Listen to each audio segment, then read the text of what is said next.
all five commissioners. President May, Commissioners, it is now 2 o'clock. Very good. Ready to start. Okay, with your concurrence, we'll go ahead and start this session. But before we do, Commissioner May, there's a small bit of business that we do have to take care of. On Sunday, there was a very important date that occurred that needs to be raised. One of the commissioners had a birthday. That would be Commissioner Arnold and such. So I think we'd like to wish her a happy birthday. Happy birthday. Thank you. Hope it was a good one. It was. Well, Probably loud. Commissioners, good afternoon, and welcome to the first two initial budget workshops, with today's focusing on revenue and operations. Next week, we will continue with the capital side. Both sessions are being streamed live, and we are being recorded. So that you know, the staff has been meeting since September 2019 in preparation for today's initial recommendations for your consideration as we move forward and toward your formal adoption of the budget in late August. I have a few introductory recommendations before I turn the podium over to Christine and Dale, who will walk you line by line through both projected and proposed revenue and operations recommendations. Again, these are just recommendations. It's your determination as to what funding goes where. So for my recommendations, first, the staff will recommend that the Commission does not take property tax increments this year based on the economic challenges facing Idaho. Yes, this will be a cumulative hit to our funding over the integrated 5E work plan, but for today, and I'm underlining the word today, we believe that it is manageable and in the near term and can be reevaluated in the future by the Commission. However, if the Commission does elect to take a tax increment for FY21, we would recommend that the added funding, which is approximately $1.3 million in property tax and $1.6 million in new construction, be reserved for safe routes to schools and GAP projects to be constructed beginning in FY22. Second, staff will be recommending that the Commission authorize 6 additions to ACH's roster for traffic ops and maintenance operations. I have previously outlined the specific costs and have shown you how we intend to fund this internally based on the development and growth associated fee structure the Commission recently approved. Third, staff will be recommending that the Commission authorize 22 maintenance additions in FY22 to enhance our utility crew capabilities and to stand up the third chip seal team to adequately address growth and maintenance operations. We will be recommending that the Commission reserve the expected FY22 chip seal cost savings of approximately $6 million to fund both the proposed FY22 personnel and added support equipment and to begin initial development of the 2 new ACHD sites for traffic operations and maintenance that the Commission acquired earlier this year. Finally, I am recommending that the Commission authorize a 3% COLA for the staff. As outlined to you earlier, we will propose funding this internally with the savings we have realized from no increase in health care costs, insurance costs, 3 years running now, no increase in short-term disability costs, no increase in life insurance premiums, and through the expected annual additional funding of the Commission's recently instituted development fee structures. So at this point, I'd like to turn the podium over to both Christine and Dale, and they will walk you through, again, line by line, for our proposed revenue and operations recommendations. Thank you, Director Wong. Good afternoon, Commissioners. Christine Chandler, Budget Coordinator. Welcome, Christine. Thank you. Welcome, Christine and Dale. Thank you. Thank you. This is a kind of a new setup, so you'll have to bear with me so that I can write notes and scroll through the screen so that you can all see what it is that's being shown.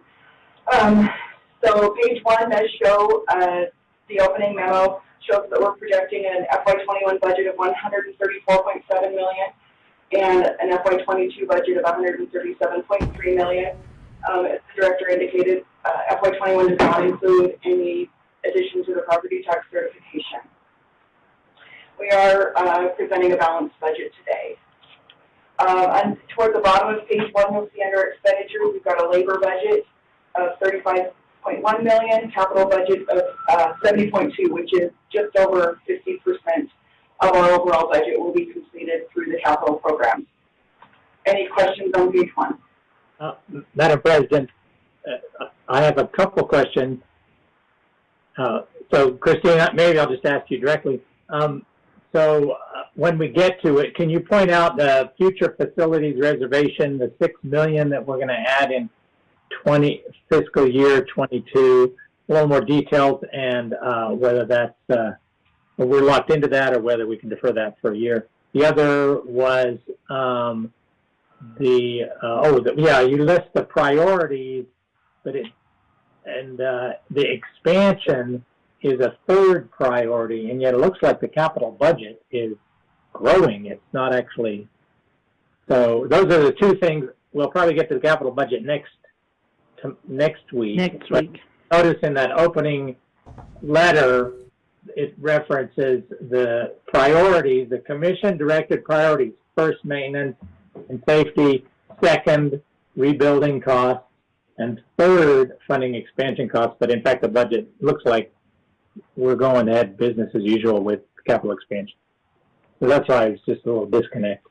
So we'll deal with that. But if you could, at the appropriate time, discuss where that $6 million, which I assume is because we didn't build the new headquarters, and so we're pushing it into the fiscal year 22.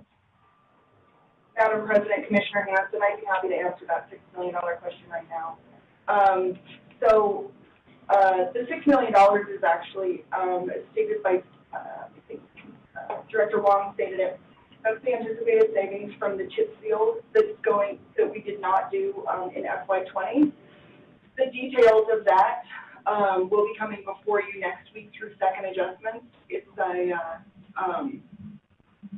just a timing battle that we have. So the $6 million, it's either the cart before the horse or the horse before the cart. It just varies. But the $6 million is something you haven't yet seen. It'll happen through second adjustments. The recommendation is to take that $6 million that we're saving in FY20 and putting it in 22 to offset the initial cost of that third chip seal crew. Madam President, to put it into a facility. Yeah, we'll put it in a reservation account likely. But maybe the word facility is confusing to me. We're not building a new facility with the $6 million. Okay, great. Madam President? Commissioner Goldthorpe, Christine has a question for you. Sure, yeah, I'm wondering if I'm the only one that's having great difficulty hearing Christine. I'm having trouble hearing her as well. Okay. It's not the best.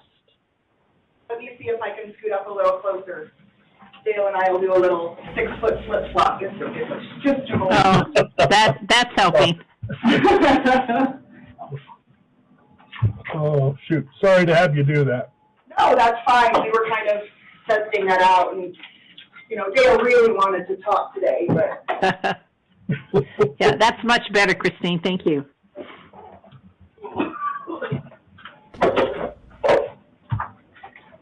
all right. Sorry, I come with a lot of baggage. Okay.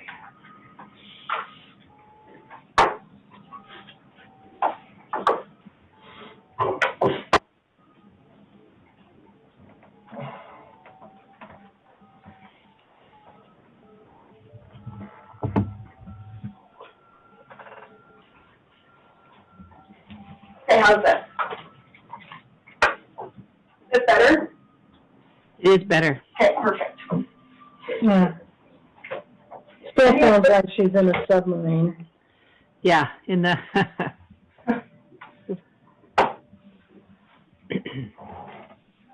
Any other questions on page 1 that you'd like addressed today? Only one more, and that's how quick it would be able to be if we pivoted and showed taking the tax increase on growth, and if we made any changes to the COLA.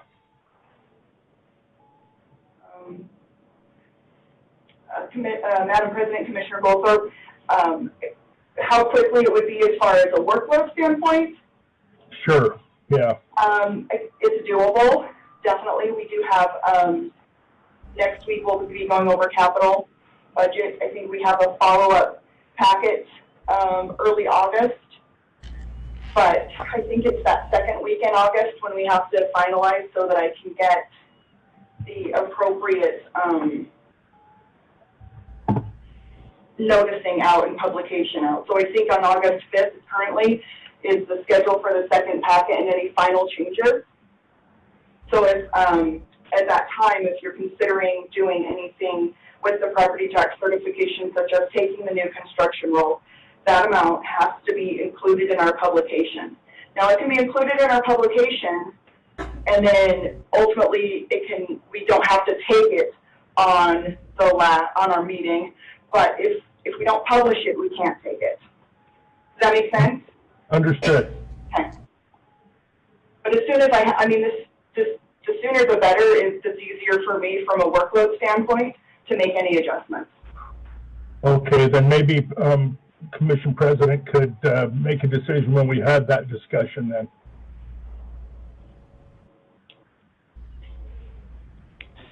Absolutely. Going to go on to page 2. Again, so as Director Long pointed out, there are additional 6 positions starting in FY21 proposed. The cost of living adjustments, we did see no increase in medical or dental, and actually dental went down slightly for that. We're showing an operational budget of $26.6 million.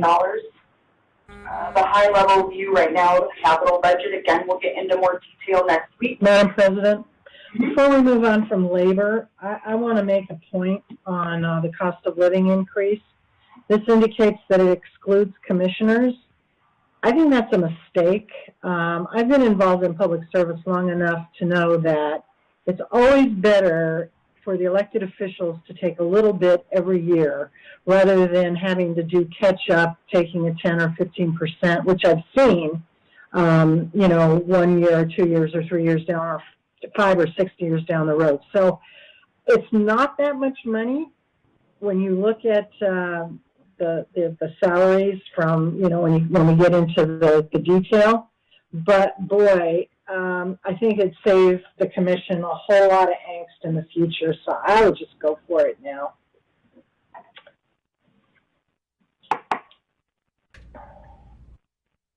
Commissioner May, we can't hear you. Sorry, I muted. My puppy was talking. I did want that specifically to be a commission discussion about that, so I'm glad that you've made your comments, and I look forward to hearing from the other commissioners. So in particular, because of the situation with the pandemic and the tenor out there, so I wanted it to be a discussion amongst all of the commissioners. So thank you for that. When would you like to have that? We do it now. Why don't we do it now? Yeah, we can do it now. Cool. I have similar thoughts about it with that Commissioner Baker does, with the exception that I'm wondering aloud here, not telling you I've made a decision in my mind, but wondering aloud with what I see as, from my own personal experience, budgetary savings in my own personal life coming from this whole COVID thing in a myriad of ways. And I'm wondering out loud again if our staff has not experienced some of the same with the changes that have occurred in their life and spending habits, if there is any kind of a reason for a 3% COLA this year. And other than that, it ought to be equitable with the commission as well. I mean, I've noticed a year or two that the executive team hasn't been included in the raises, neither has the commission.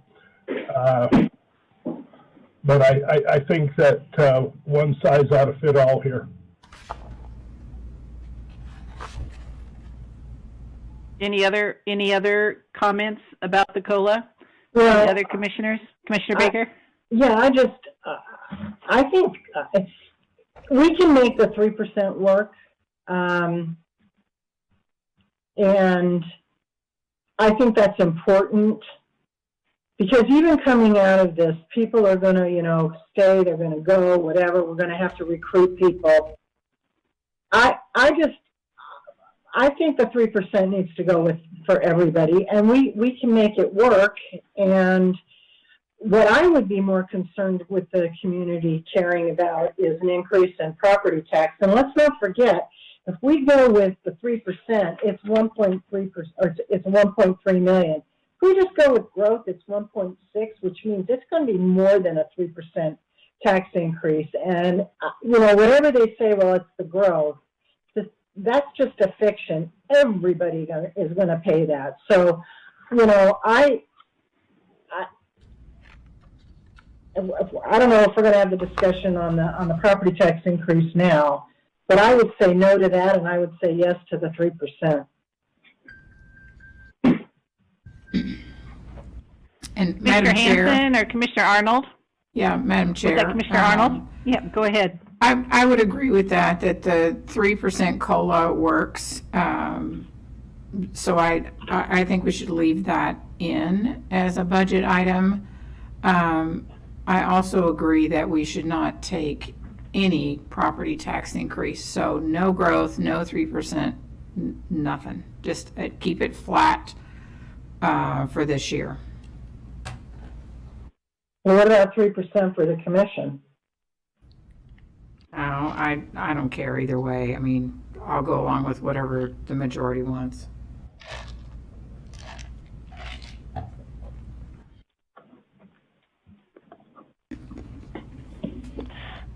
I think a lot of jurisdictions are foregoing the COLA, or at least some initial conversations that I've heard, and going with the merit. Some of them are across the board, some of them are not. A lot of them are certainly not doing any sort of salary adjustments. Some are doing studies to make sure that they are competitive in the workplace. So it is a sensitive environment right now. So that's why I wanted all the commissioners to weigh in on their thoughts on taking that as well. So I certainly do support the COLA for the staff. I think they have really rose up to the occasion of the pandemic and the fluidity of the whole situation, and pivoting and meeting all the new demands placed on the district. So I think that's warranted. So it's up to the commission, and I like that we're having that discussion. Commissioner Hanson, do you have any thoughts? Yeah, no, I agree. I think that I got a check for $1,200. That's more than a COLA. So we've already received our raise. I don't think it's necessary in this time of the pandemic to increase that for the commissioners. So that's my position. Well, I just proposed it because historically I know it'll save a whole lot of angst in the future. So it's up to you guys, but somewhere down the road, somebody's going to ask for a raise that's going to be more than 3%. This way, it just does it slowly.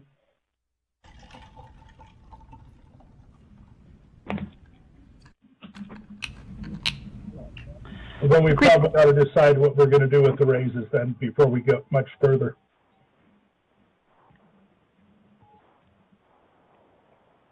Christine, how much are we talking about with the COLA just for the commission? Madam President, it's less than $4,000 a year. Oh. And that is all funded, correct? No. And I mean, we have the money. didn't you say we found the money with savings with the healthcare, et cetera, so we have the Yes. wherewithal to do that? That's what I mean. Be able to be programmed. Commissioner May, Okay. again, yes, our annual projected healthcare costs for '21 was $620,000, not including what each team member contributes to that. That was the cost of the district. Again, as we said, we've had no increases for 3 years, so that's a big chunk of change. So we can fund this with the commission and for all the team members without any impact to operational issues based on just that funding. The second part of that, as we discussed earlier, with the commission approved fee schedules that we're now using to again have growth pay for itself on this issue. That's lumped in with that section. So any way you cut this, it is not something that will increase or decrease a project and decrease a maintenance operation. It is funded internally. All right, thank you. Thank you, Director Wong. One observation, President May, and that is that the development fee increases weren't supposed to take care of commission or other salary increases. Those were supposed to take care of the other personnel and things like that for the development services. Madam President, Commissioner Goldthorpe's absolutely correct. That was just a comment that says we do have those dollars. Any way you want to cut that, wherever you'd like to make that deduct. But again, our primary recommendation is from the realized savings from the health insurance and the safety programs we have here at ACHD that I'll just be candid, unlike other organizations, we have not seen or not realized any increases whatsoever, even though we budget for them. So again, it's funded internally. Very good, without any impact to the operations. I think that's a critical piece of that. So, any further discussion? Do we want to do this in the form of a motion? Or we just have to do a vote. Is this a formal motion-making meeting type thing? I can't remember. We only do it once a year. Commissioner May, this is just a work session. This is Paul Daigle, Chief of Staff. This is just a work session, so you can just direct us to include the commissioners in the 3% COLA, and we'll do it that way. Okay. Is there a majority of the commission that would like to see the COLA then extended to the commissioners? I think we should decide what the COLA is going to be first. I thought we did. I thought it was 3%. Yeah, I thought that was already decided. Did you have other thoughts on that, Commissioner Goldthorpe? 3%. Yeah, I did as well. Well, then that makes a majority. Well, that's an agreement on the percentage, the 3%. So I guess if the majority of the commission want that, then I don't think we need to get hung up on that right now and delay the workshop. So It's only $800 per commissioner. Based on the my whole point of bringing it up was, in the past, on the Boise City Council, on the ACHD Commission, there have been, and other jurisdictions, there have been times when you don't do anything, you don't do anything, you don't do anything, you don't do anything, and all of a sudden, you get a raise of 10 to 15%, and it looks bad. Okay, so that's all I'm saying. This is just, all I was trying to do was save future commissions from angst. If you guys want angst, don't go along with it. I'm just using my experience to say it's better to take it in small little pieces than one big lump sum. But do whatever you guys want. I really don't care. okay, well, it sounds like there is a majority that would like to see that 3% COLA. So, Christine, did you want to include that? usual year, and that I've never been ever before in a pandemic in which everybody got a $1,200 check. So that's why But the $1,200 check didn't come from Ada County taxpayers. or your pocket. It was everybody in the country got that, Jim, even people on Social Security. So that's irrelevant. Well, not everybody This is for got the future. $1,200 This, what we're check. I discussing, is didn't. for the future.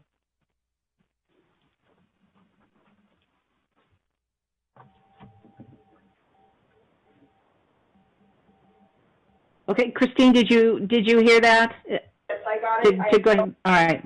I will include that. All right, thank you. Okay, going down, under the capital,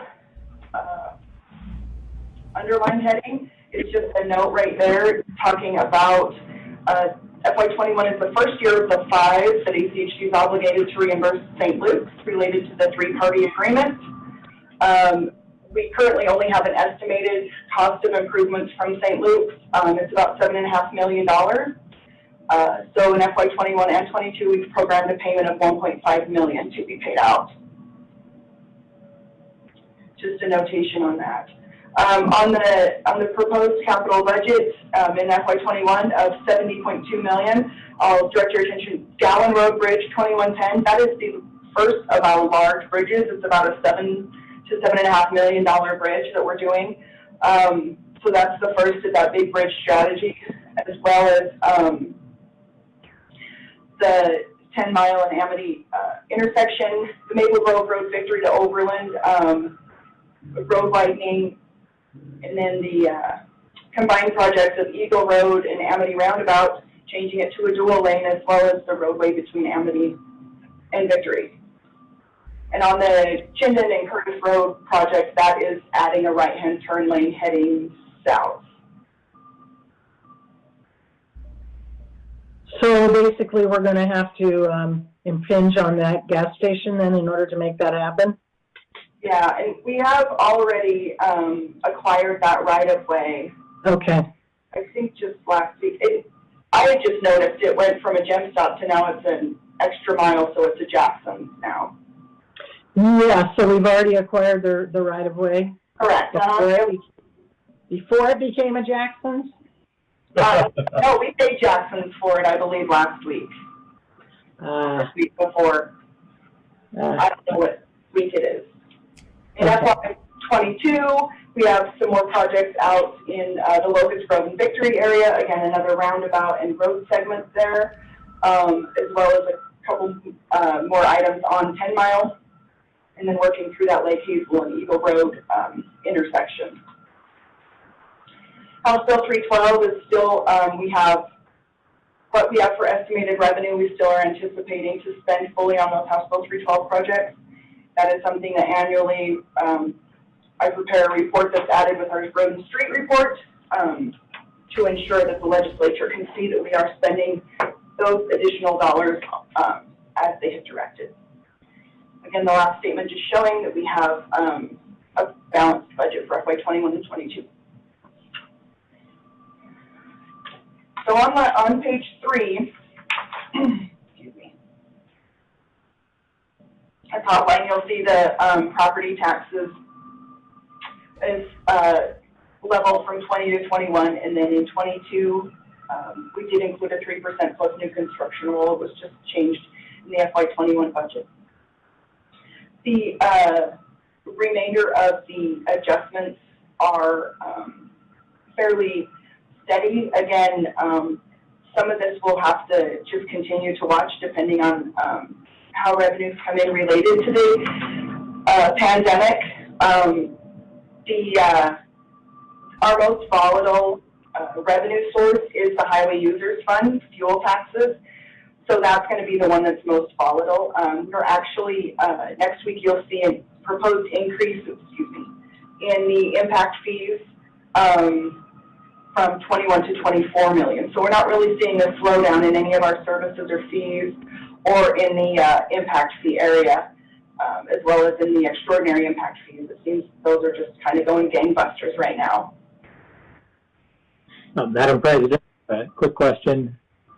Christine, the Highway Users Fund, you're right, that's seen as the most volatile. Now, you do show a small but steady increase each year.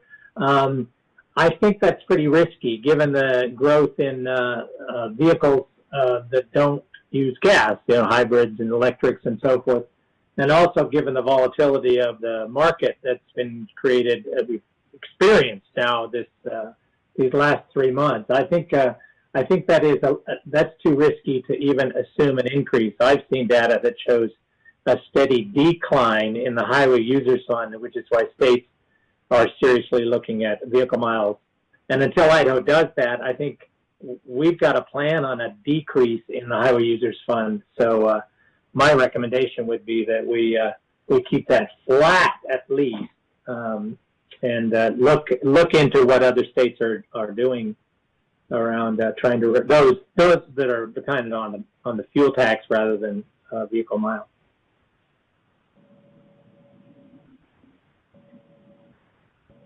Oh, and I have no problem with that unless our actual revenues show otherwise. I just want to point out you still have that same language about future facilities, which is confusing at the bottom there. So if that would clarify what the reservation is really for.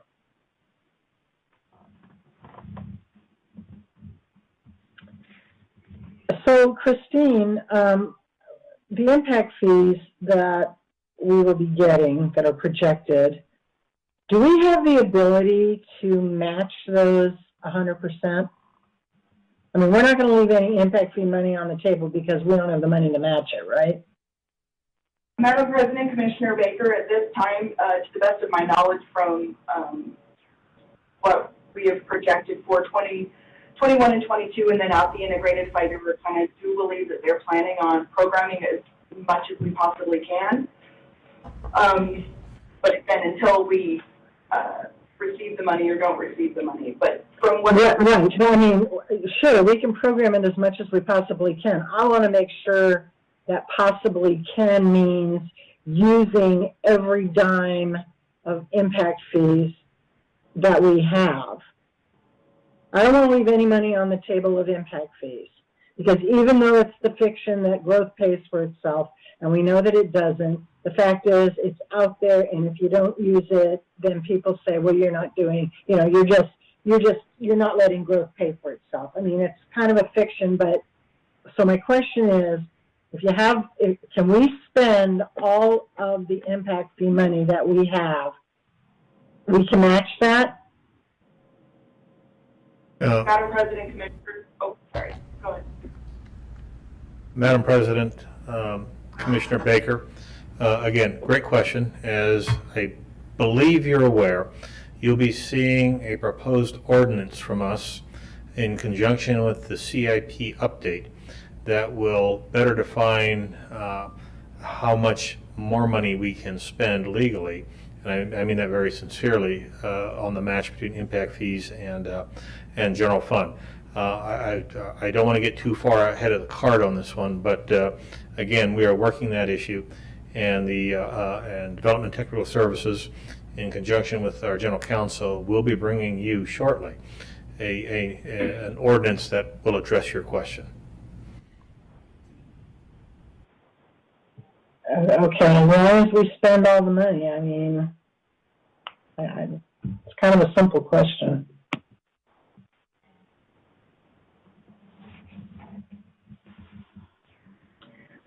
Madam President, just to go back on the Highway Users Fund, the direction of the Commission to show it as a decline or as a flat. Now, one of the reasons we did continue the increases that the last few years, it's been between a 5 and a 6% increase, and I think I did just a 1.5 or 2% increase in 21 and the same in 22, because we are continuing to see that. Even though people are driving less, there's still more people that are perhaps driving less. I've never done a revenue projection that isn't based on historical information, and so I'm just, this is the best of my knowledge.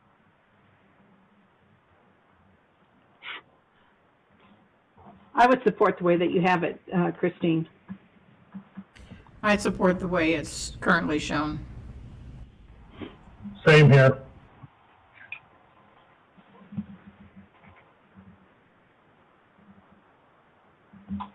Did you hear that, Christine? I did, thank you. I'm just reading feverishly. Okay, just making sure. Yeah, I did, thank you. So one of the things that we started doing a couple of years ago is to kind of show the commission some of the more, quote, stable revenue sources and those that are a little more volatile that can make our budget go way up and way down. So you'll see the new revenue. This is revenue that's coming in our door each year that's new revenue. The cost share, the annual cost share amounts, those are those related to the NPD as permits, as well as those that we join with ITD on for the signals and stuff like that that are paid quarterly. And then again, the federal aid and cost share payments related to those types of projects where we join with the city or the Fed ITD funding to pay for those projects. Those fluctuate a lot. You can see that just from that line item. The rescheduled projects, now this is one that I can tell you is going to change by about $100,000, just some true-up numbers that came out of the impact or the second adjustment review. And then we are proposing that to use $1.4 million of the priority corridor reservation account. This account was created several years ago. Originally, the anticipation was that we would have to use about $6.5 million of this in order to cover that Gowan Road Bridge 2110. But through some programming changes, we were able to only need to use the $1.4 million. So we are showing an ACHD Fund 1 of about $132 million, and then commuter ride at just about $2.8 million, showing $134.7 million budget for FY21. Any questions? Oh, Page 4. So this is, let me see if I can. So on page 4, this is the same information as on the previous slide. It's grouped a little more together, just more summarized. Fees and services are combined, others. It's just a different view of those same numbers we've shown previously. So Christine, wait a second, I had a question on the fees and services. So it goes from 3.8 million in the 2020 adjusted to the proposed budget in 2021 of 3.6 fees and services.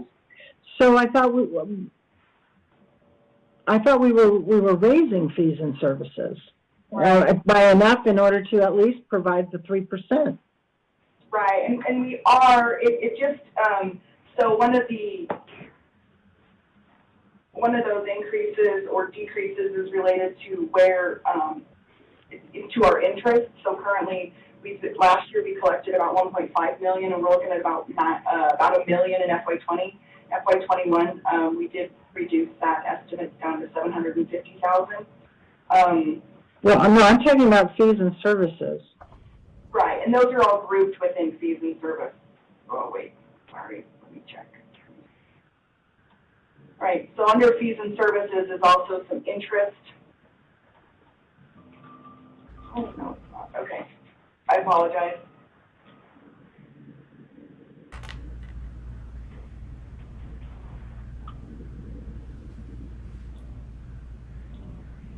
Well, that's interesting. It appears that I have an error here. So let me figure out what this error is. Last year it showed 2896 on the previous screen, so I'll have to double check and take a look at that. I apologize. Why that says the 3.46. Well, in any event, maybe if you're including a bunch of stuff in there that's not, the fee schedule, that users of the organization pay when they need an inspection or whatever, if you're including other stuff in that, maybe those things should be broken out, because quite frankly, this looks like, if you say fees and services gone from 4.8 million to down to 3.8 million, down to 3.6 million, and the whole point of raising the fees was to show an increase. So maybe you should break those out, at least create a different line for that.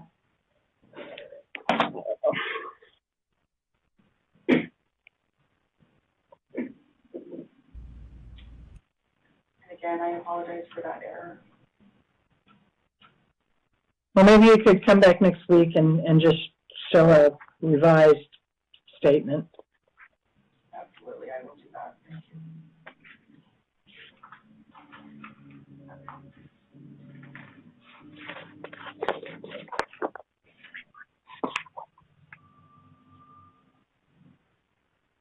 So, on page 5, we're showing the pie chart that just exemplifies all of those revenue sources, property taxes, highway users funded impact fees being our largest contributors to our budget.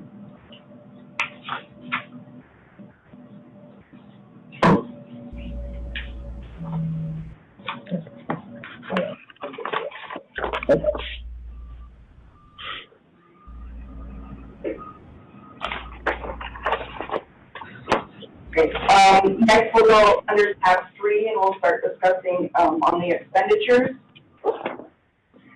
So on the expenditure budget does decrease about $5.4 million, the largest of that in administration. In first adjustments, we had added about $5 million related to the land purchase, the 2 land purchases, excuse me, as discussed.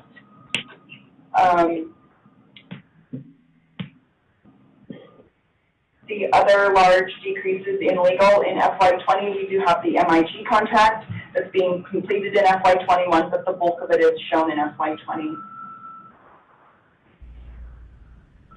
The variances in maintenance management is we had a $750,000 project up on Bogus Basin from an inlet that failed. That's right. That was unanticipated in originally, and so we did adjust that at first adjustments. So with that, I'm happy to get into, we've got a pie chart also that shows the proposed expenditure summary, again, capital at 52% and maintenance at 23%.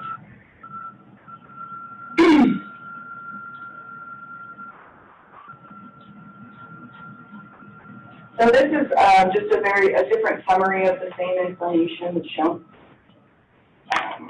throughout the packet, just summarizing where all of the costs are split out. And the land is included in the equipment, land and equipment. It's all asset-related items. I will update that in the new packet to notate that it's also land to alleviate any confusion. Just a quick question, Christine. People are often asking me what percentage of the budget goes into community programs, and the pie charts that we use for our expenditures, and I know it's a subset of the capital, so it's within that 52, but I don't know how much of that 52. Is it possible to have capital, community projects, and capital, all the big capital projects separated, so you have 2 rather than lump them all together? Just for the pie chart. Yeah, page 93 does show the pie chart of capital projects. We're showing community programs at 13%. Is that what you're asking? Oh, well, I was looking at that first pie chart, so let me flip down to page 90 what? 92? 93, right. So this is just all proposed expenditures, and then we go through the operational, and then we'll show the... Yeah. Okay.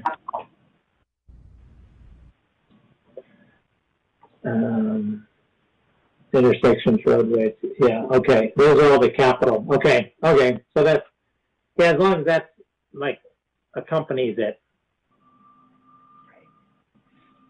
Thank you. My pleasure. All right. On page 9 is the staffing status. Again, as Director Wong indicated, we have 6 additional positions in FY21.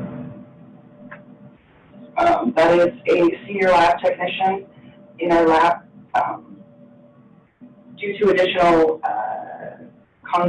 asphalt testing requirements, we have a development services tech and then the additional zone inspector. Oh no, I'm sorry, I apologize, that's wrong. That's wrong.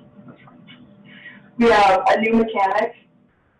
We have the additional superintendent for the maintenance Eustis Yard.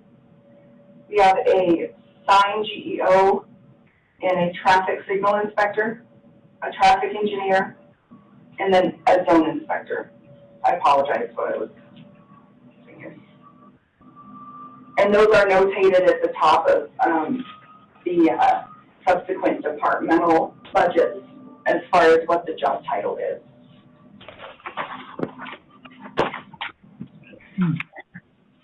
Okay, behind tab number 4, page number 10 is the, we'll start with the commission budget. This one will, of course, change based on information today with the addition of commission COLA. That'll affect FICA and retirement as well. Likely minimal changes, but those, depending on the rounding, those could change also. Really, in the commission budget, it's not, it appears that in the B budget, there aren't any changes. Status quo. Any questions on page 10? Page 11 is the director's budget. The largest pieces in the director's budget are legislative relations, which is our lobbyists. And then on page 12 is the amount that we pay for Compass support.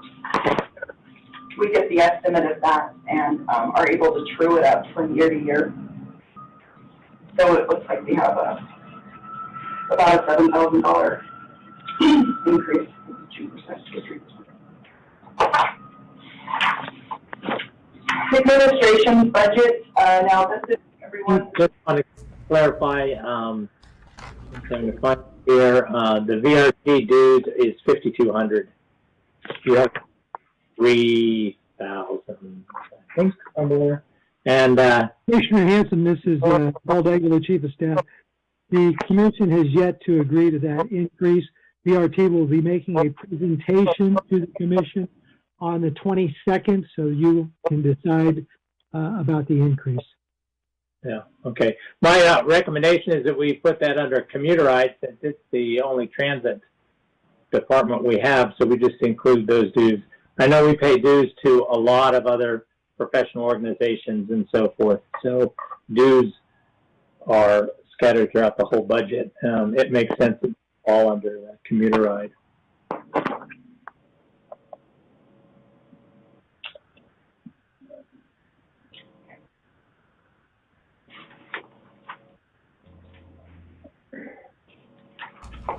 Administration, this is the department that reports to the Chief of Staff. Accounting, budget, procurement. I'm forgetting people, I apologize. IT has their own line for their own budget, but this is the accounting department mostly. So as you can see, the thing. Apologize, page 13. Just trying to make sure. Postage, now, the administration department related to postage as well as on page 14 related to office supplies. Administration pays for most of the postage and office supplies that's related to the overall district.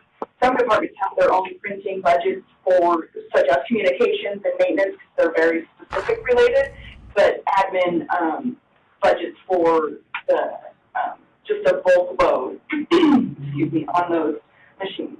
And for the office supplies, all of the paper, coffee, water, and miscellaneous office supplies that stock the buildings come out of administration. Now, if it's something specific that a department orders, it does come out of their budget, but all of the general office supplies that are available at the front desk do come out of administration. So Christine, oh gosh, Christine, yeah, I'm on. So under advertising, it says, legal notices are $3,500 for the commission meetings, financial reports, legal notices. So this is in the administration budget and not the communications budget? Because I think the communications budget also has advertising, doesn't it? They do,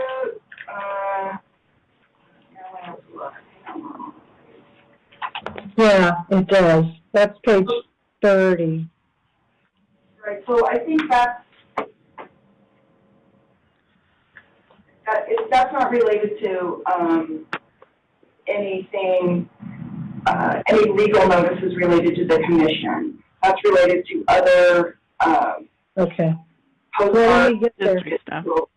yeah, when we get there, you can explain exactly what communications advertises. Okay.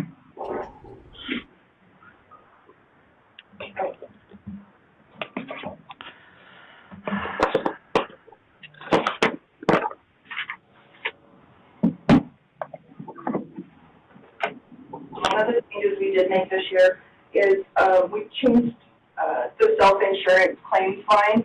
In the past, we've budgeted $300,000, and then anything not used would be swept into the reservation account. Our reservation for self-insurance now has a balance of $2 million, which was the goal, I guess. So based on the prior year's actuals, we have reduced it to 150, noting that we take a good look, insurance keeps us abreast as far as what types of claims we've seen, and if we need to increase that, we can do that at adjustments.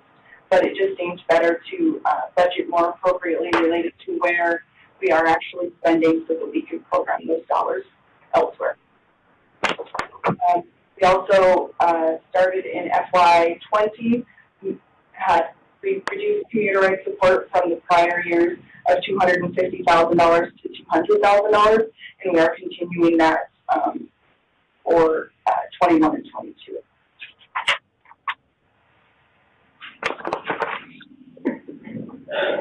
The maintenance, repair, property rentals is one that continues a little bit to dwindle, and then it kind of fluctuates depending on which properties we have, and if we have any of those that are rentals or whatnot.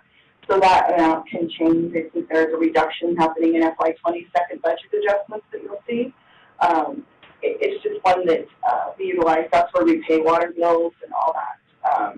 All other associated repairs for those properties that we own. Mowing of those properties also. And again, the big one under professional services is the audit that we pay for, which is about $50,000. And so, go ahead. No, go ahead. If you're going to talk about appraisals, go ahead. So I was just going to make mention that the large decrease in the budget again is the land purchase that we had in FY19 or FY20. Excuse me. The appraisals, those are utilized for a couple different things. If we have a property that has been on the books that we need to appraise that we cannot charge out to a project because the project is already closed and capitalized, then we have to pay for it out of this account. The other thing we use it for is as we go through and update insurance policies on our buildings and on our facilities, we have to pay for appraisals for those also. And that's something that gets trued up variously throughout the year. And similarly with contractual services, if we have a house that can't be attributed to a project or a property that we need to pay for demolition on, that's what we utilize this funding for. Does that answer your question?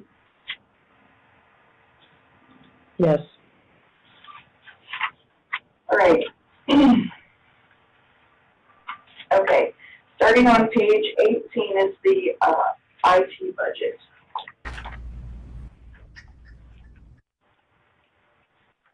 So IT is where all software maintenance costs go, all of the subscriptions, all the maintenance of cell phones, computers, and all of that fall under here. We are seeing increases in various activities related to software going to more subscriptions, which inevitably cost more. So we are definitely seeing that trend upward. And you'll see some of those changes from 20 to 21, but also it'll be shown in some of them in the second budget adjustments as well. Madam President?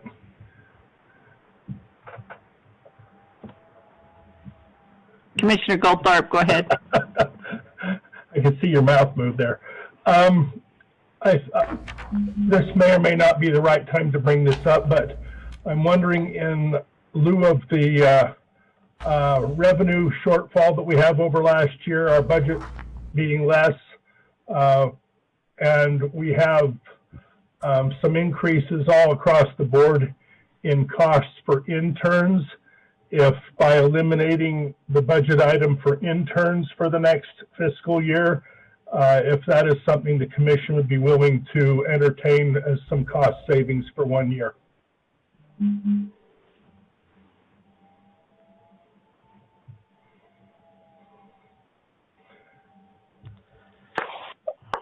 How much do interns cost total?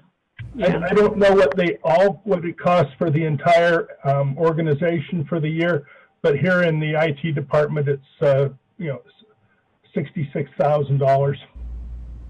Madam President, Commissioner Goldthorpe. Director Wong?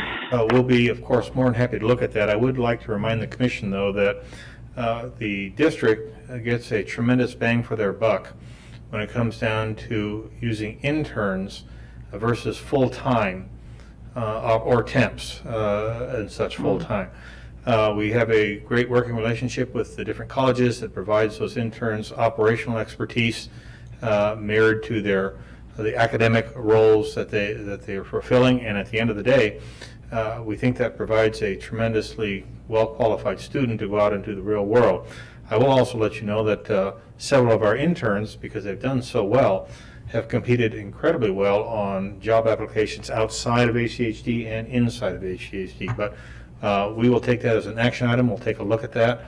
But again, from my perspective, the taxpayer gets a great return on investment for us bringing on interns to fulfill the continually growing roles that we are challenged with, as opposed to coming to the commission and saying, we need another body, which would include benefits.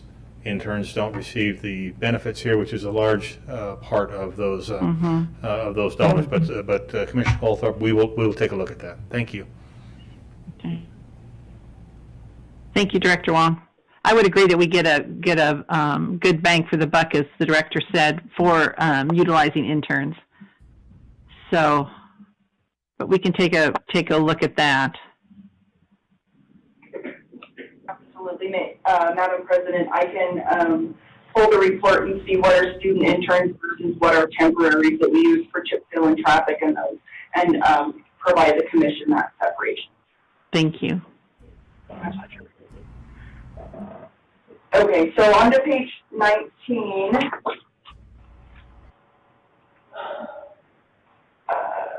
So the big ones on page 19 relate to the computer supplies. This has to do with working through monitors and headsets and laptops and general computers, supplies, as well as various licenses. As you can see, Synchro 11, this is to update the congestion management software and to get us additional licenses related to that. I'm going to scroll to page 20 and also show you one of the things that we're adding. In prior years, it was $150,000 for the traffic switches. These are switches that are put in our signal control boxes that help interconnect all of our intersections and all of the fiber throughout the valley. Something we're upgrading them to, I think, a gig, which is apparently a lot. And the goal is that we are going to add some funding into FY20 for the last quarter for completion of that, and then this should be the entire project should be completed in FY22, and then after that we'll just have any new intersections that are created, as well as any replacements that tend to break down. But this is the end of kind of a long process that we've been in, and glad to be at the end of that switch. Okay, so we go into software subscriptions. This is one of those categories that we broke out starting in FY19 in order to show what are those pieces of software that we have to pay a subscription for every year versus those softwares that we pay for initially and then are able to get only pay maintenance annually. So there are several of these that have gone up in cost, for example, the Viewpoint Remote Link.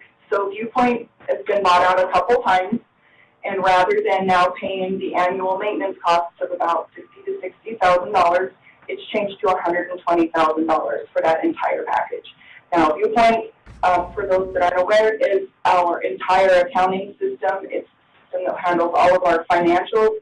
It handles all of our, a lot of HR documents. So it's a very important piece of software that we have.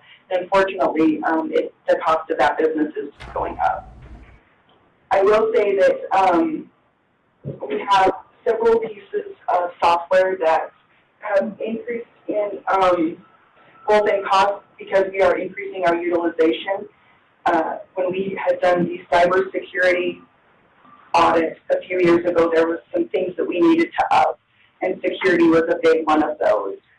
With that, we are seeing, just for example, the backup systems and the backup security systems for all of our Office 365 programs, as well as our virtual machines.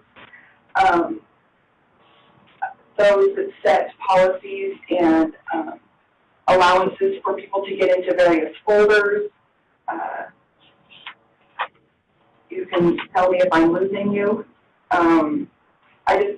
The other one, yeah, I guess I'll just leave it at that and ask if anyone has a question. Yes, I do. Okay. Just a hypothetical, but the Viewpoint Remote Link, the price on it doubled this year. Did we consider analyzing what the market provides and going back out for bid for those services? Madam President, Commissioner Goldthorpe, I think I just heard Sherwin scream, but at this point, from what I understand in the industry, is most softwares, especially like this, are going to more of a subscription-based. I see Commissioner or Director Long at the podium. Madam President, Commissioner Goldthorpe, I will echo Christine's comment that Sherwin just screamed and such. No, they're absolutely right. These are subscription areas. This is what the market is going to right now. We have not gone out, and if the Commission would like us to do something like that, we'll bring you the statistics on what it may cost and the impact to the operation going forward. But if you're interested, I can have our treasurer brief you in the near future regarding the reasons why this is a very good platform for the Ada County Highway District, and that might help. And Commissioner Paul Daigle, just to add to that, one of the things that we would also have to do in addition to going out for the Viewpoint, if you wanted to do that, every single one of these subscriptions that we have has to be able to work with Viewpoint. So we have either modified some of these ourselves or we've made sure when we bought them that they would work for us. So that would impact whatever we would have to go buy. We would have to totally redo the rest of our systems. So. Okay, I didn't want our IT people all to retire at once or Sherwin to have a heart attack, but I just wanted to ask that one because doubling's a lot. Thank you. Absolutely. So on to page 21. The bottom of page 21 starts, again, kind of the other category related to software. These are softwares where we've been able to purchase the software itself, and now we pay an annual maintenance for them to help maintain it. There are some on here that relate to almost every department. You'll see that for budget and it's for planning, the CIPH, which is our new budget software, we're in our second year of utilizing it. I know from my perspective it's been a learning curve, but it's also been very helpful from the data that it can give. But again, any of the softwares that we buy comes with an annual maintenance that's typically in perpetuity until you decide to get rid of it. Track It, Laserfish, all of the big main softwares that we have. A new one that we do have this year is the PaceTrack. Now this is one that it's a new software for right-of-way. They're working on finalizing that implementation. So that is the new one that we will see going forward. It was not in the FY 2021 budget. Going on to page 23, the big one here again is related to professional services. Several professional services, and these are really honed in throughout the year because they're some of them are just on an as-needed basis. The base map agreement is more of a set amount. That is something that we pay annually to Ada County for the GIS side of that. But of the others of these are kind of just placeholders, amounts that we've spent on average in the past. As you can see, that average has gone down for various projects that have either completed or we have more training in-house that allows us to do that. So with that, you see just a small increase overall in the IT budget. Any questions? Legal budget. And in legal, the biggest variance in here is actually on page 25. You'll see that a decrease of $400,000 related to the MIG contract that Scott Spears is heading right now with the ADA transition plan that will then be completed in FY21. Christine? Christine? So on professional services, ADA implementation plan and policy for $188,000 in 21, is that supposed to be there because professional services is 50 and the total is 50? I was just going to ask that. Yes, the $188,000 should be there, and the total should be $138,000. Okay. I just talked about how great the software is. Well, yeah, it depends on what's put in and what comes out, right? That's right. That's right. Okay.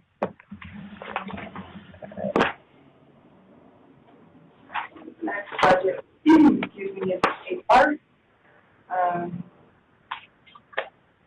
Their larger budgets are all related to advertising, related to recruitment. On to page 27, they also have the safety and first aid, which is our Air St. Louis membership as well as the incentive program. Those are the big players in there. On page 28, I'll just hit on a couple high points here. In their professional services, this is where our benefit administration is done, those, as well as the compliance training and the wellness program with state health offices.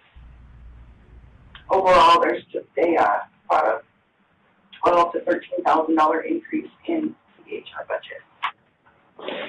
Christine, where is the line item for health insurance and all the insurances? So those are included in the top section of each division. Okay, so there's not just one place where somebody could see how much ACHD pays Regents, ACHD pays Delta Dental. Okay. No, that's going to be up. It's account 130 at the beginning of every department that will show proportionally. Okay. All right. Thanks. Page 29. Here. Budget. Again, communication spends a significant amount of funding related to their postage. Those are postcards and the like that we've continued to go to related to open houses and such, especially of late with getting the word out on online open houses, public forums, as well as printing those same types of documents and forwarding that information. I don't have a specific example on advertising at the moment. I will follow up with you. I know in the past it was it was Road Wizard, but since we have canceled that, I will have to follow up and get you a best description rather than just guessing at what it is. Christine, I'm happy to jump in here. Most of our advertising budget predominantly goes to advertise our public involvement meetings. Oh, perfect. Thank you. You're welcome. And it doesn't look like there's gonna be that many of them in the coming year? Well, again, we eliminated our advertising with the Road Wizard and brought that internally this last fall, so it brought it down, and just basing it off of what we had spent this year, I just reduced it to kind of hopefully reflect that. Yeah. Question, is that 40,000 in this current year, the poll that the director referred to, that, it seems to me if we don't spend it this year, we carry it forward into next year. Madam President, Commissioner Hanson, can you repeat your question? Yeah, down on professional services, it goes, for this year, this fiscal year, we have $40,000. Last year was 20. Next year it's 20. So my question is, have we already spent that? What was that for? Was that, or is that the poll the director was referring to?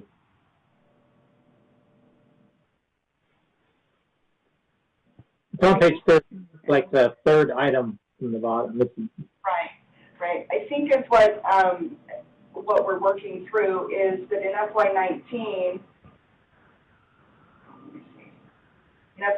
we actually had a $70,000 budget, and we reduced it related to Road Wizard, and then we just subsequently did not reduce it enough related to what all of those costs are. But the other things that go into professional services are our aerial photos that are taken of each project, as well as any the big foam boards that are created for the public involvement meetings, which we will also see savings on since we're doing more virtual public involvement meetings. We will need to have those big foam boards created. I can't recall right now if that number is also being reduced in second adjustments, but I can check that and see where we are year to date on that. I'm happy to do that.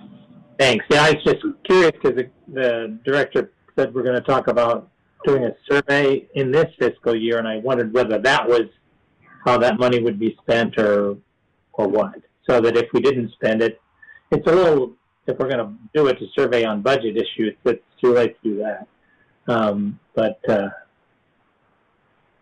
Just want to find out where it is on the budget. Madam President, Commissioner Hanson, yes, sir, we will be looking in that area. Again, the briefing that I gave you is something that we had been tossing around. We still don't have the details on that, but we think it is important to go out and ask the public.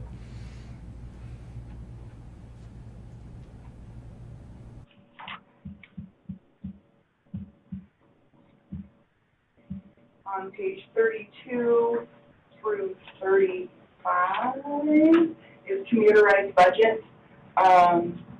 I will draw your attention to between advertising and professional services. There's a bit of a flip-flop there. They're changing how their contract's written and what they're utilizing the vendor and their marketing outreach for. Less paper advertising, more on the virtual side, to then pay for that they'll pay through their contracts, their marketing contracts. So you can see that increase here and subsequent increase previously.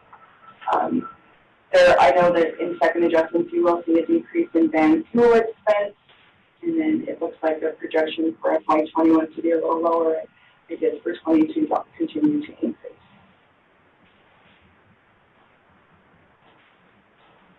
Any questions on commuter ride or anything related to the administration budget? Commuter ride, I had a question. Let me just see where I'm trying to find it on here. On page 35. what is TDM Strategies that we pay for? So that is related to traffic demand modeling strategies. It's a service that I've not been involved with. Christine, I can add in here a little bit on that. TDM Strategies would be anything related to implementing the school pool pilot that we're looking at this summer, or it could be things taking advantage of results of the Park and Ride study that should end in December and possibly moving forward with some of those recommendations. Okay, I know because of the big changes, things are, I don't know, do we have a contract with, is it TDM Strategies? Is that a vendor? No, I just use TDM as Transportation Demand Management Strategies, just to categorize it as anything that'll actually reduce demand on our roadways. Yeah, I just noticed it's a significant number for what that's all about, because it jumps the budget up for that item from 20 to 77, and then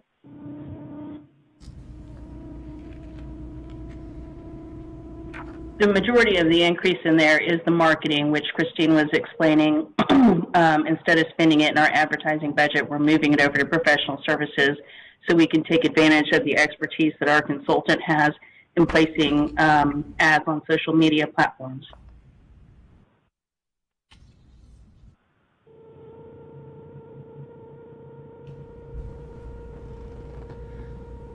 okay, I see the decrease in the ad budget.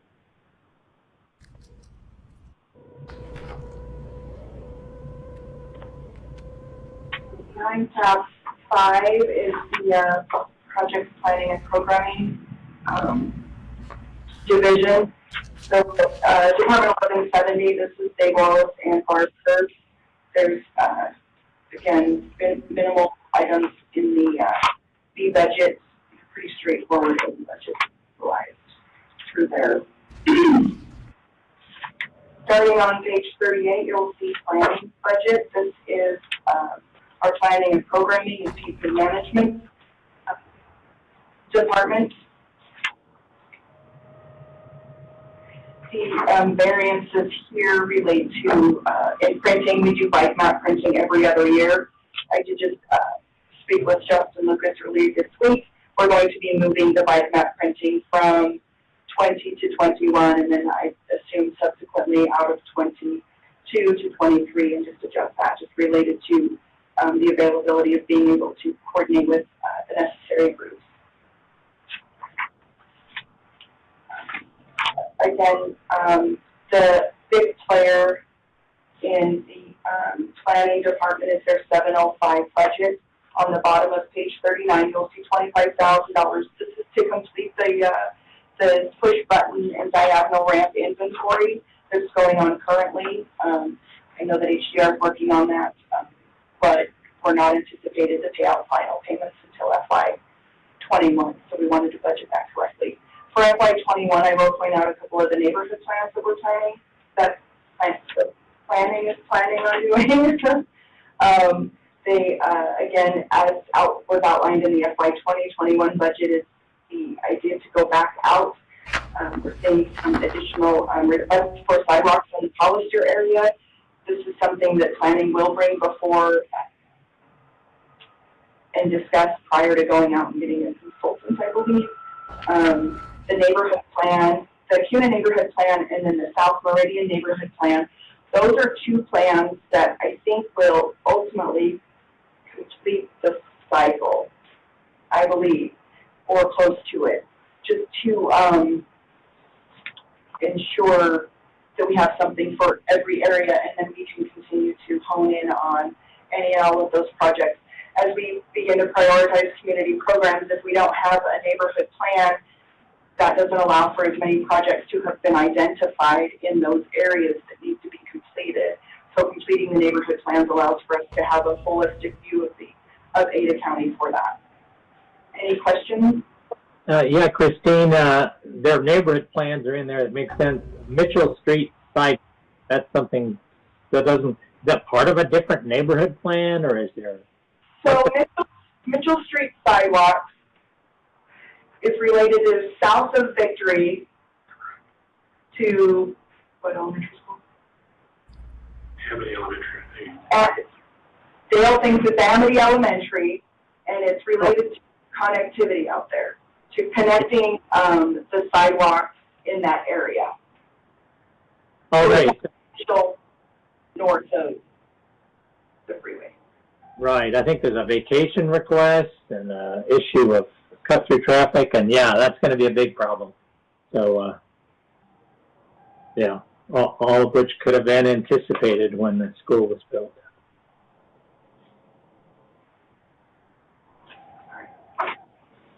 All right, on to page 41. Oh, one quick question. What's the bike initiative, bike ped safety initiative? Is that just like support for the BAC?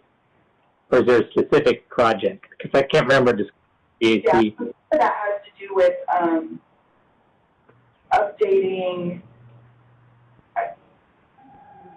I'm going to say, I can jump in on this one, Commissioner. This is Justin Lucas. We placed that in the budget to support, you're exactly right, Commissioner Hanson, the BAC and the Pedestrian Advisory Group.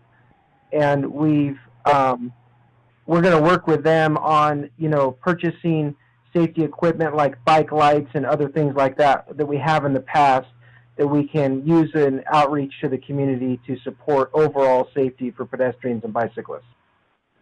All right. It would be great to put it in the budget as bike ped safety initiative with the BAC so that they're aware that this budget item is there. Glad to do that, sir.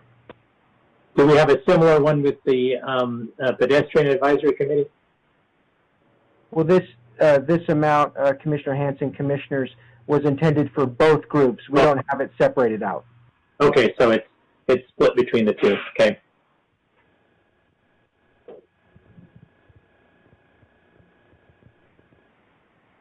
on page 41, this is Capital Projects Division as well as the utility coordinator and technician, and our capital, our project managers.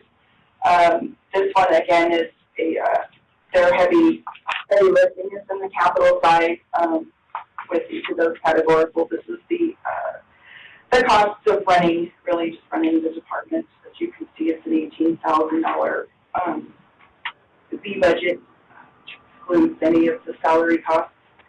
Majority of that being in their training and certifications. We do have several PEs that need to get continuing education units.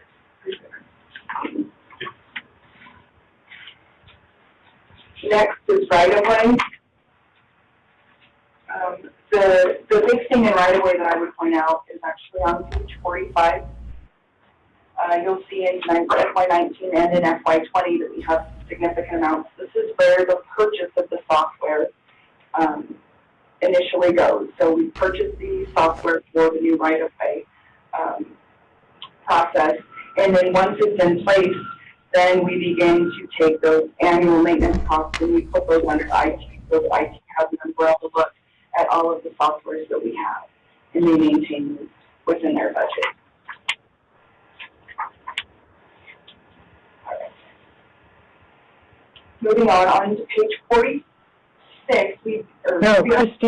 Christine, can we go back to 45? In terms of the title search, are most of the title searches costs included with projects? Because this is tiny. Yes. Yeah, right, that's true. So is what these costs are. These are costs related to various projects that are post-project, or you'll also see these ones specifically, I apologize, are related to trying to figure out the ownership related to the Whitewater Park Boulevard ownership. This is the basin. Okay, well, that's fine. You don't need to, I mean, it's $1,000. It's such a tiny amount that, okay, thank you. Mr. Baker, this is Dave Wallace. Yes, you're correct. That it's a tiny amount? And it is included in the capital budget, the real amounts are. Okay, thanks. All right, fine. Tab number 6, we'll start the maintenance division. Department 4300, that is maintenance management, which includes the deputy director, the manager, the executive assistant, our 2 facilities individuals, as well as our 2 safe sidewalk personnel.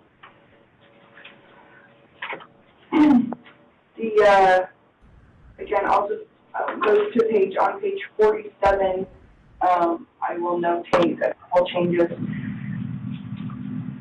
Under leases and rentals in FY19 and FY20 was when we were doing the leasing of the temporary decamp station at Adams, and within FY20 we purchased that, so we no longer are seeing it as a lease and rental cost. We'll see it as a cost in, I believe, FY20 in FY20, and so we don't have those costs for rental anymore.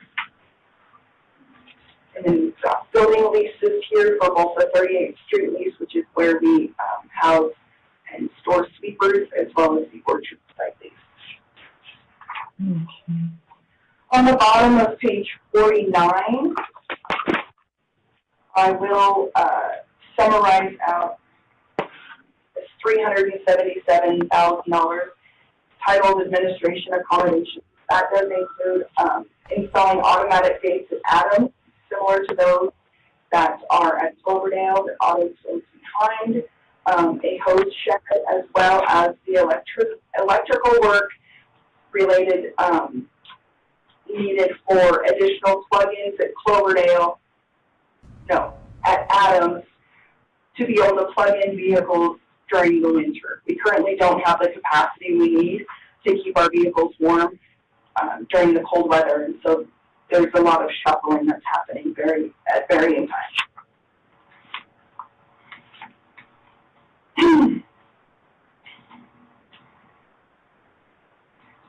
Again, on page 50, you'll see in account 740, contractual services, goes from $1.2 million to $300,000. The big change there being that Lotus Basin project.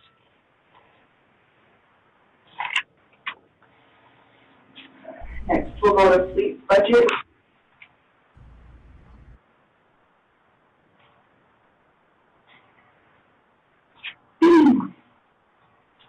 Any questions on page 51?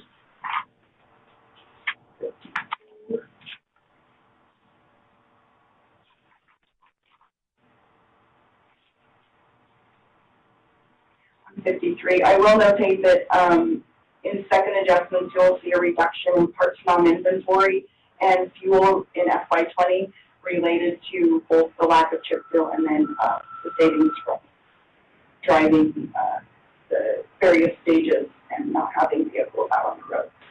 So we will see some of those. Christine, quick question. Tell me about the $250,000 cost for converting analog to digital. I think. I apologize. That's on you. Okay, so, On 52. we have President May, Commissioner Hanson. Currently, we have all analog radios, and they're becoming more and more expensive to repair. They're difficult to maintain because the analog system, these are all the CB radios that are in all of our maintenance pieces of equipment, several inspectors, so that they can communicate from crew to crew without calling a cell phone or the like. So this cost originally was proposed to be spread out over several years. Through discussions, it seemed that it was a better option if we could just kind of do it all at once. If we spread it out too far and the technology changes and then it's not compatible, that was a concern, as well as the need for constant communication between all of the vehicles. Yeah, I was just surprised that we're still doing analog to digital conversions these days. So. Yeah, we're still on an analog system overall, so this would catch us up to that.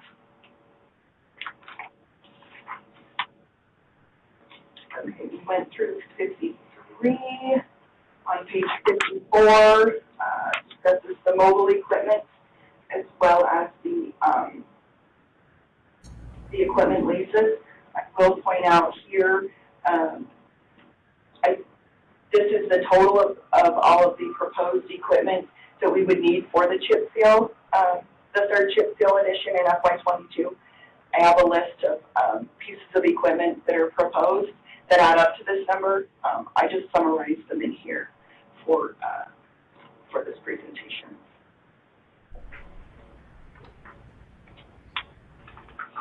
The other parts in here relate to heavy-duty vehicle repairs.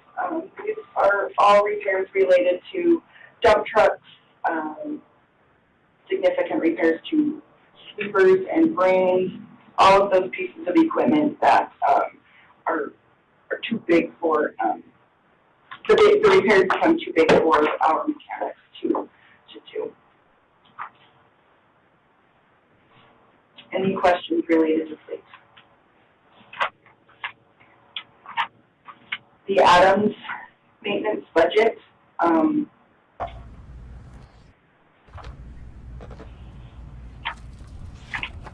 page 57, I will note that you'll see this freight line, and in Cloverdale you'll see it as an opposite cost. And this has to do with fog seal hauling. So when we're doing fog seal, we pay a company to haul the oil and deliver it. And that varies from yard to yard each year.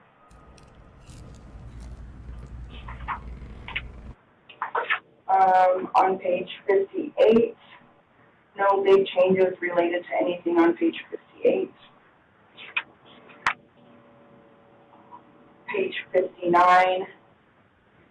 So as you'll see on page 59, about in the middle of the page under account number 502, you will see liquid asphalt. So in FY21, for the 3.9 million estimated, and then it goes to nearly 6.5 million in FY22, and that does include the addition of the $1.4 million for the third chip seal edition, again notated here for transparency. On page 60,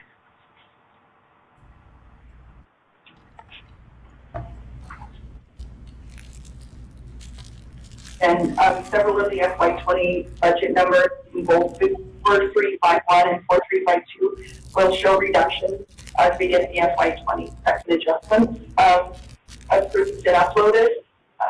The largest player in professional services being flagging, as well as the towing related to that. Any questions in 4351? 4352. Again, a lot of similar items related to 4352 and 4351. 4352 does have the bench crew, so there are some additional costs related to those crews in relation to Adams. So on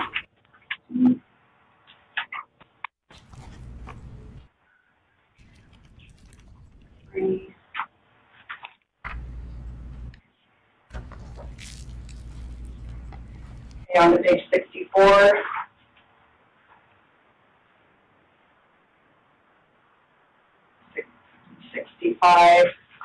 $65 also shows under GL account 509, third chip seal edition, and this is for additional chips to be crushed.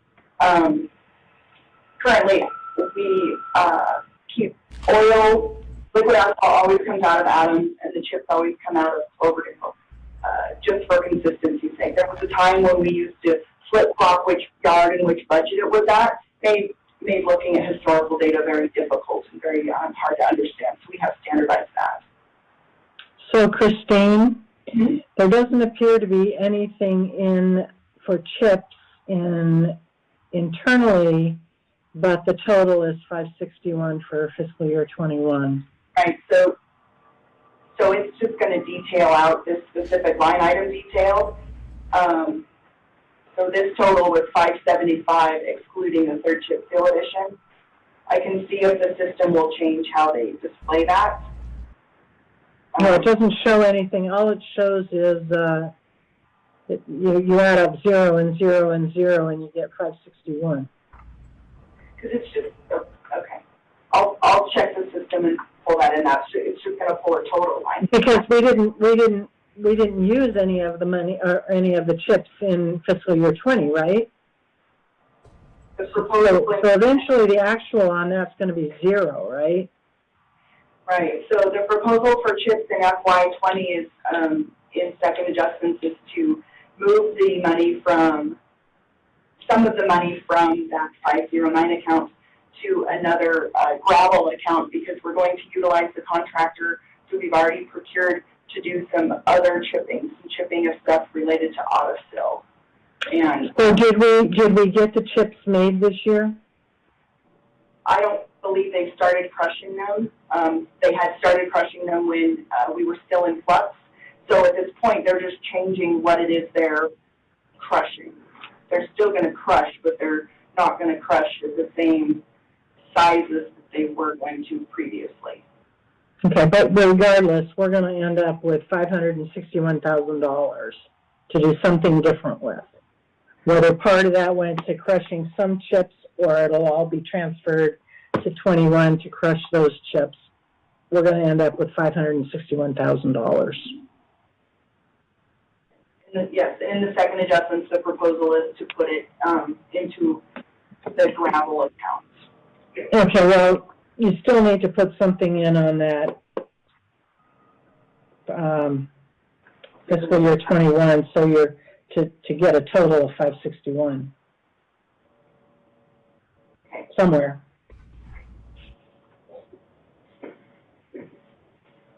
And under professional services, the major costs there are all related to chip sealing. The tree inventory, again, is the bench crew as part of this. This is where we see the tree inventory as well as the tree trimming contracts that happen prior to the chip seal area. So, Christine, exactly how much did we save this year by not chip sealing total? Well, what's the total amount we saved?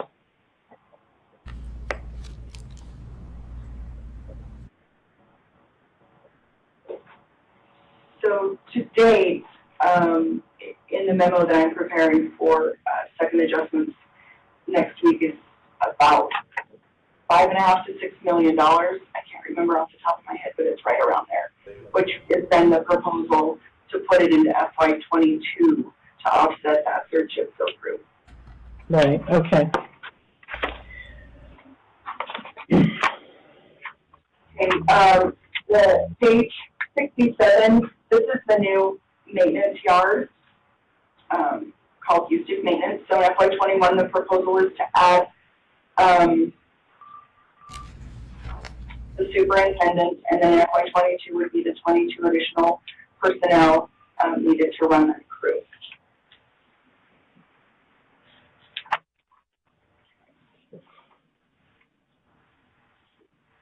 The last division we'll go through is development and technical services. That's going to be behind tab number 7 on page 68.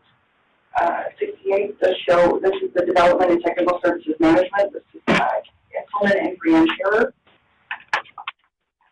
And similar likeness to some of the other management accounts which are in there.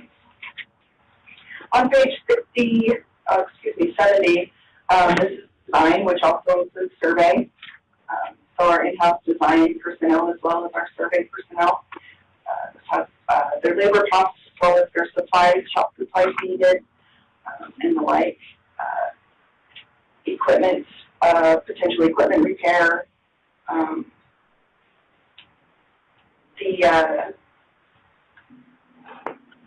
The plan for we did purchase and maintenance build a basin in the Fox Meadow South division, as well as miscellaneous bridge inspections and evaluations that we outsource.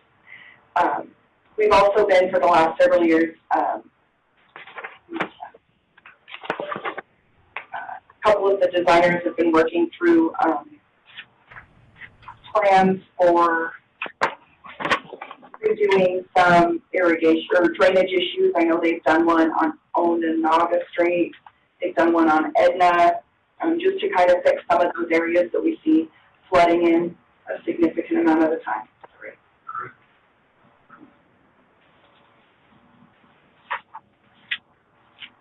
On page 74, that's the environmental group.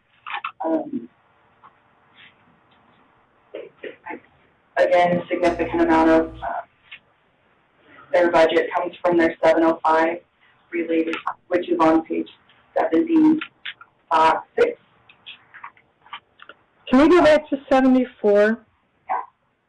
Okay, on the fiscal year 21 budget for total environmental salaries and benefits goes down. But if you look at, well, okay, I see, environmental wages. Why the difference in environmental wages from 510 to 503?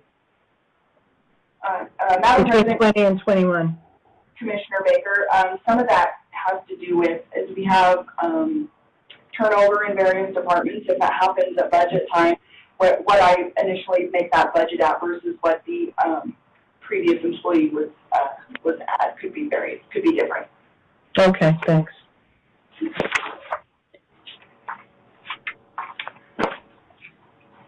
On page 77, if everyone's okay with the, excuse me, let's go back to 76. The large account, the environmental, is related to their professional services. The basin swale and revegetation and maintenance. This is where we work with area-specific plants. We've also got permit compliance, which is a big part of that. The other side of a lot of these expenses you'll see on the revenue side with Boise and various other cities for them being co-permittees on these various NPDES requirements. On page 77 starts our construction services. This is both the lab as well as all of our project inspectors. On page 78, you'll see very, very minimal increases related to that.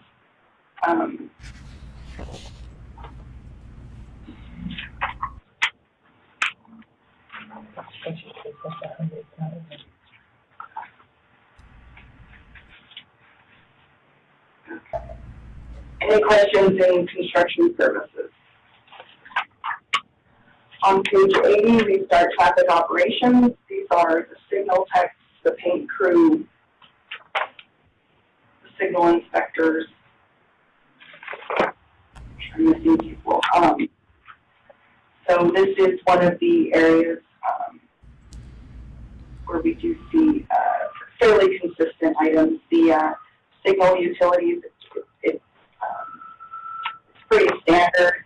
It's like it was 85. The more we add signals, the more expenses we do see from Idaho Power, and then if we adjust them from a signal to a roundabout or the lights, we can't see savings related to that. But we do keep a close eye on that. Page 81 just goes through all our shop supplies. The detailing out of several of these budgets and line items really helps the supervisor or the manager of said department to be able to tell their crew chiefs and leaders how much they have to budget in those times, which helps. On page 83, you'll see that that's where we have materials and paints, and again, as noted, we will see a reduction in FY20 second budget adjustments due to chip filling, so they won't be using the thermal costs that they use. They're still painting, but they're just not doing the thermal plastic that they usually do over the chip fill that's currently done. On page 84, relates to under 705, we've got an every other year of the signal pole inspection. They hire someone to go out and inventory and weight test several of our signals on an every other year rotation. Okay. On page 85 is traffic engineering.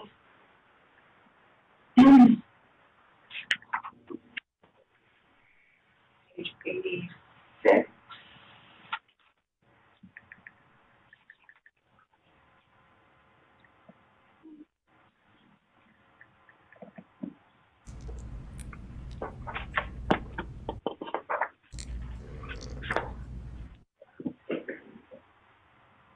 On page 87, I will point out on the traffic engineering, the roundabout policy update. We've never updated our current roundabout policy. It's about 10 years old, so it's definitely time to do that. And the plan is to seek out a consultant to complete that in FY21.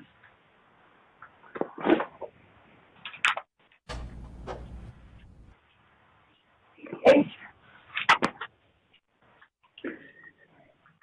Page 89 is development services. This is our planning review text, our engineering text for development and technical services. The departments that zone inspectors and sub-inspectors are also in this division. So Christine, we have a new zone inspector in development services. It's not a supervisor, is it? No, it's a zone inspector. Well, we pay zone inspectors $137,000 a year, approximately. No, but this FY20 budget that's loaded in here does not include the zone inspector that was approved to be included in the FY20 budget. Okay. So it doesn't include that? I'm sorry. It doesn't include that? No, right. So this FY19 number, does not include the addition of the zone inspector that has been approved for FY20. So I will bring that before the commission next week and can true up that number, which ultimately will ideally cut it in half. Okay, great, because it looks Absolutely. very big, and it needs at least an asterisk, if anything, yeah.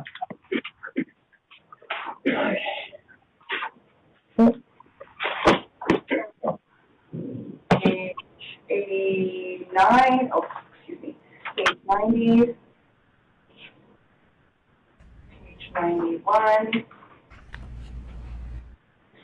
The big variance in 91, on page 91 and 705 is related to, in FY20, we've had the CIP intersection analysis for about $45,000 that we then won't have in subsequent years. With that, that completes our operational and revenue review. Is there anything the commission would like to discuss further? Christine, do you remember last year you did that chart that was a comparative graph with the budget, the 3%, new construction, etc.? Could you do something like that again? It's just kind of a one-shot glance at the numbers. Do you recall what I'm talking about? So, Madam President, are you discussing related to budget versus actual, or are you talking about budget or property tax certification taking various? Right, with the new construction, the property tax, the flat budget, where we are. I just want to see all the numbers and then how we are going forward with the funding for the COLAs, the breakdown there where that money's coming from. I can email you specifically what I'd like to see, but I'd like it to be in the same type of format that we did last year. Madam President, I will take a look at my format. Okay. And I'll send you everything I'd like to see in that. It just saves a lot of flipping back and forth in the notebook, and it's helpful. All right, thank you. Madam President, Commissioners, if I could, I wanted to answer one of the tasks that was given to us, Commissioner Goldthorpe. The average cost of an intern at ACHD is $18,000. They work for about $1,400 annually. The average cost of the full-time equivalent to replicate that intern is $56,500, not including benefits. So again, we do get a very good return on investment on that. I have something for Director Wong.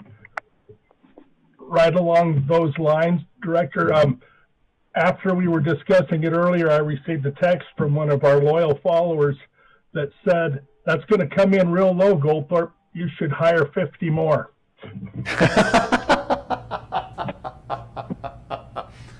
Sure, we'll do our best, and thank the local. Appreciate it. Madam President, Sherwin. yes, I'd like to address a couple of the questions that was raised earlier. Oh, absolutely. Please do. Okay, so the first is Commissioner Baker's question regarding the fees and services. That's on page 4.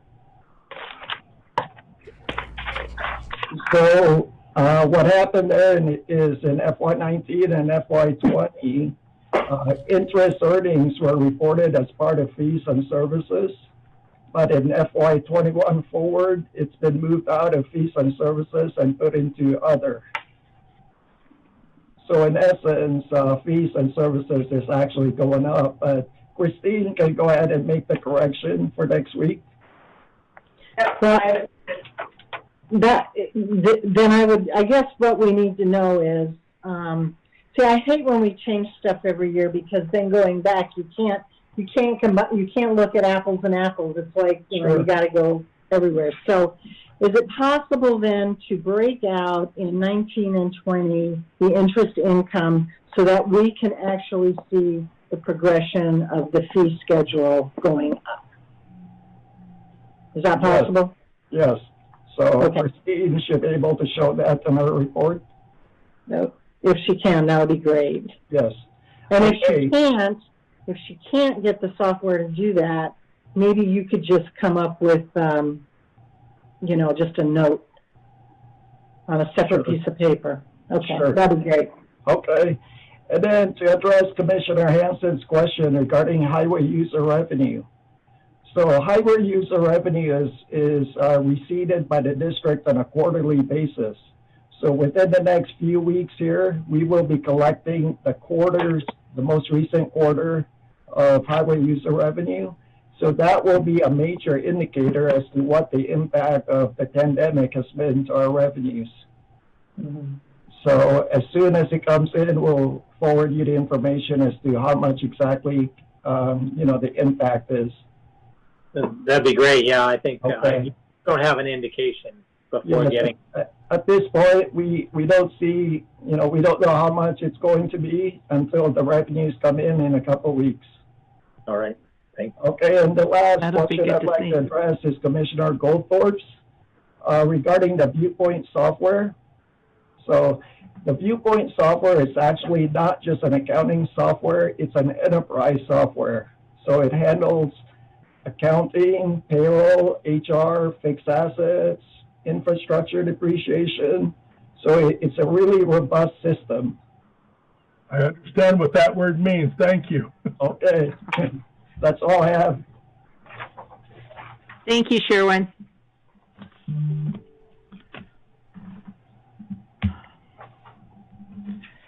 Any other questions for Christine or Sherwin? No, I just think the budget people did a really good job this year, keeping within bounds and, making everything work, even with all the problems that we've had. So, yeah, it looks like we're still going to have an organization that can meet its work. So that's good. It's obligations, right? Can't ask for more than that. Yeah, I certainly agree with Commissioner Baker. Christine, Dale, Sherwin, thank you so much for all you do.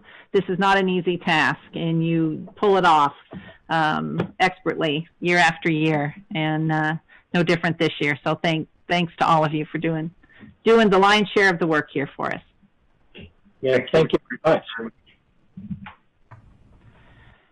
So no questions for anybody? All right. Okay, thank you, Commissioner. Director Wong, do you have any parting comments? No, just thank you. Just thank you. All right, already. All right, everyone. Thank you very much. Goodbye.